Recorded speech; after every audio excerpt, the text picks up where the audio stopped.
Good evening, everyone. I'm Leah Cooper with your JCN News for this Thursday, August 8th. Employees at the Princess Margaret Hospital again having to deal with the sweltering heat, this time in the records department and in the kitchen, which is especially concerning to the Bahamas Public Services Union President Kimsley Ferguson because those areas have no windows. This prompted workers in the records department to walk off the job. I'm very concerned that we're not getting very good cooperation here from the administrator at this particular hospital when we do have concerns that are affecting the staff. And so I want to put persons on notice that the Bahamas Public Services Union is not going to sit idly by and allow people who want to work under adverse working conditions without a view to how they're going to be resolved. We need to serve notice. We don't want to do anything that's going to affect the general public, but if it's necessary to cause our voices to be heard, we understand and are aware that the squeaky wheel gets the oil. Now, if this matter is not resolved, the BPSU president says the union's prepared to up the ante with industrial action. Another concern the union has is that it seems the hospital has no backup plan for the situations like these.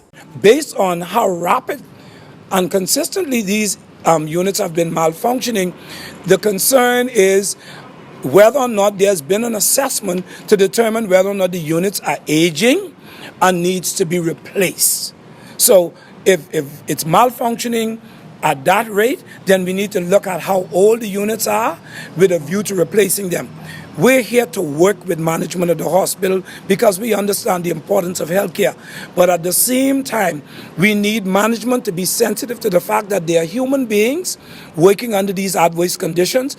And when the point in time comes when it becomes unbearable, we're going to withdraw the staff. Our news team reached out to Health Minister Dr. Dwayne Sands, who had this to say to union officials. The safety and, comfort and at least to have hospitable working conditions, obviously very important. And, when you're dealing with an age physical plant, sometimes these things happen, but you can only deal with a problem if you know about it, eh? So now that we know about it, certainly we will determine what has caused this to happen and ensure that the appropriate interventions take place.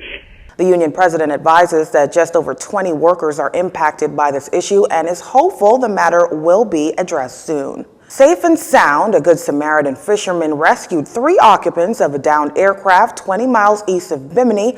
According to reports, the small plane left Grand Key in the Abacos, heading to Florida with 3 people on board. Officials say it was around 8 a.m. when the plane crashed, and the U.S. Coast Guard sent a search team. Director General of the Bahamas Civil Aviation Authority, Captain Charles Benaby, confirmed that he and his team were assisting with those investigations. Since then, the trio has been found. They were all taken to Cat Key. There were no injuries. Certainly, this incident brings to mind the July 4th helicopter crash in Grand Key, in which all on board died. Among the victims, coal billionaire Chris Klein and his daughter. The opposition chairman has something to say about the headbutting between Compass Point resort owner Lee Rodney and the government. Well, Lee is threatening to close shop by the next general election if the government fails to make it easier to do business here in the Bahamas. However, the government's not taking too kindly to the warning. Well, PLP spokesman Fred Mitchell believes the F&M got just what it deserves. This is not the PLP talking. This is a foreign investor who is saying you have done nothing to fulfill your promise on the ease of doing business. So they've been found out to be fakes and their story was a fairy tale. That's the takeaway for the PLP. And everywhere you go today, you repeat that story. The F&M has done nothing to ease doing business in the Bahamas. As for Tourism Minister Dionisio de Aguilar's comments that he will not be bullied, Mr. Mitchell says this reminds him of a similar situation. One of the fundamental ironies of this situation is that when I was Minister of Immigration, I made a similar point to Sarkis Israelian, who was then the developer of Bahama. And he made threatening remarks about our Prime Minister. And I said, as Minister of Immigration, speaking on Emancipation Day in Fox Hill, that if he had a level of discomfort of being in the Bahamas, then he could look for another place to live. Well, When I saw the newspapers yesterday, I had to smile because the Minister of Tourism, who sat on the board with Sarkis Ismailian, who attacked the PLP for our position, told the now investor of Compass Point that he was a guest in the country. So obviously, he was saying the same thing that I was saying. What is good for the goose is also good for the gander. Now, should Compass Point shut its doors, 60 people would be out of a job. Meantime, Mr. Rodney says all he wants is a meeting with the appropriate person.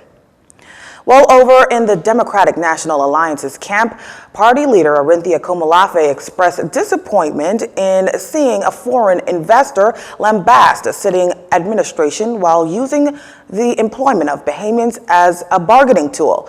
Simply put, she says it's totally unacceptable for any investor to use Bahamians as pawns to force the government to meet his demands. Compass Point's business license was recently renewed following the very public back and forth between the parties involved.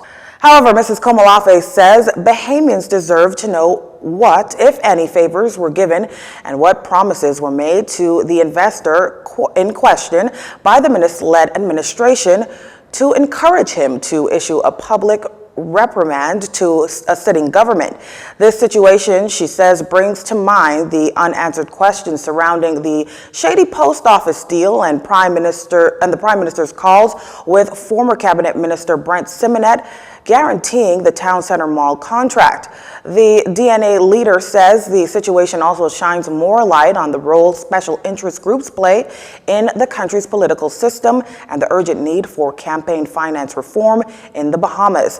While it is unclear whether the investor at the center of the controversy is or was a financier of the FNM, she says the DNA maintains that until the issues addressed, quote, he who pays the piper will continue to dictate the tune.